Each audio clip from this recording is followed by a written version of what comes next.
Now, let's be honest, we've all thought about going on some type of diet to control weight gain. And if you've ever done one, then you've probably gotten frustrated when it doesn't work. Registered dietitian Jen Belanger joins us now to talk about diets and dieting. Good morning, my friend. Hello. One of my favorite topics. And a happy new year to you. So we're in the first week of January. Yes. And it's what everybody's talking about. Resolutions. I'm going to go to the gym. I'm going to eat and exercise more and better. But you seem to think diets really don't work. Why? Right. Absolutely. Diets don't work for so many reasons. So wow, okay. I want to just clarify. So we're talking about weight loss specifically with dieting. So diets for medical conditions will work. So when we're talking about weight loss, lots of reasons why diets don't work. And we're talking long term not working. So I'm sorry to interrupt you, because they might work in the short term, a month, 2 months, 3, 4 months, but for years, it's not going to work. Right. So the whole underlying premise of dieting is cutting calories in some way. Whether you're doing low carb, whether you're doing low fat, whether you're doing, you name it, cutting out calories, you're going to lose weight. That's just how our body works. And you and I last month, we talked about gluten.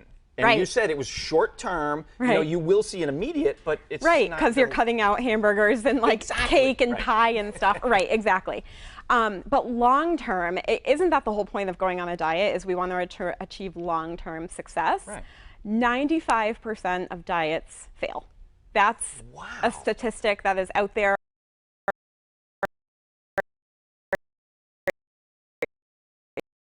5% who keep weight off long term probably had some sort of genetic disposition to be in a smaller body anyway. Okay. So they might think it's the diet working when really their body is just meant to be smaller than the person standing next to them. Okay, so I guess it's kind of a weird question. How do you know if you're that person, the smaller bodied person versus the larger bodied person? Yeah, well, we don't know so much. I mean, you can look at your genetics, you can look at your parents, right? Just look at your family. Look at your family, exactly. There's no great way of knowing. There is a subset of nutrition called nutrigenomics that looks at genes and the best types of foods and whatever for your specific genotype, but we are not there yet with being able to make recommendations based on that. So it's sort of a guessing game at this point. All right, so there's always been this rule of thumb of X number of calories per day. I mean, I don't know what that number is. It could be 2,000, 10,000, but there's a certain guideline people go with. Is that a good guideline or no? So like in theory, it sounds great, but in reality, here's what's happening. So I think a lot of people know this. If you just hop on the internet, if you cut out 3,500 calories, that's a pound. So if you cut 3,500 calories from your diet, you'll lose a pound. So if we look at that over the course of a week, that's 500 calories a day. Okay. So if you cut out, say you're eating a piece of cake every day, that's 500 calories. You cut out that piece of cake, you'll lose a pound by the end of the week. That's what would happen if our bodies were like robots and we were like machines, but that's not how it works. So 2 things happen when you cut calories. 1, your body starts to go into starvation mode. So when you're on a diet, you're cutting calories, you're in starvation mode. And this goes back to like evolutionary sort of when our ancestors were hunting and gathering for food and that sort of stuff. They didn't know when they were going to get food again, so they would eat and their bodies would hold on to all those calories because they didn't know when they were going to get them again. So then when you don't eat for a while, then your body starts to consume the fat cells? Is that the right way to look at it? So not exactly. So we want to talk about resting metabolic rate or basal metabolic rate. And some people have heard of this before. That's the number of calories that your body needs just at rest. Like you and I just sitting here, if we sat here all day, the amount of calories our body needs just to survive. So when you go on a diet and you start counting or cutting calories, your resting metabolic rate is going to go down. Okay, makes sense. Yeah.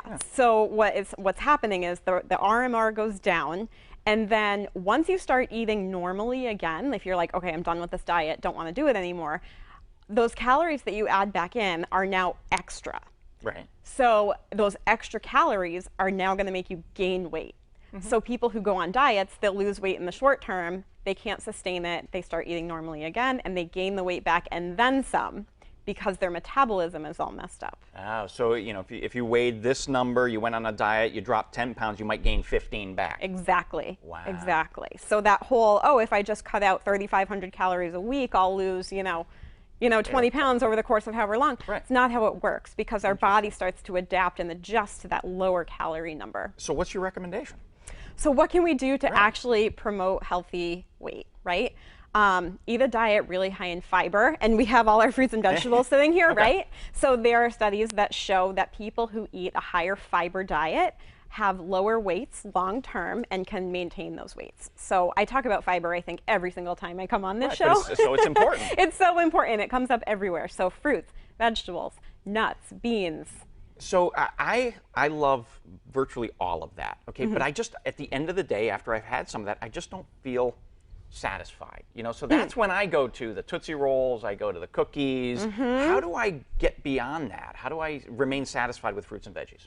Yeah, so they're certainly a really important part of our eating, but it's not everything. So we need to make sure we're balancing with proteins, healthy fats, right? So peanut butter, avocado, whole grains, right? I don't want anyone cutting out their grains because those are very satisfying too.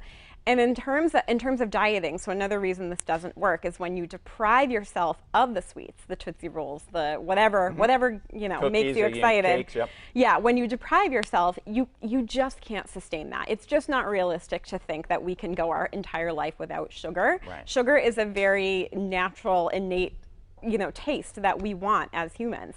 And so by allowing yourself to have the Tootsie Roll every night or something like that, it keeps you on track because you're not depriving yourself. Just don't overdo it.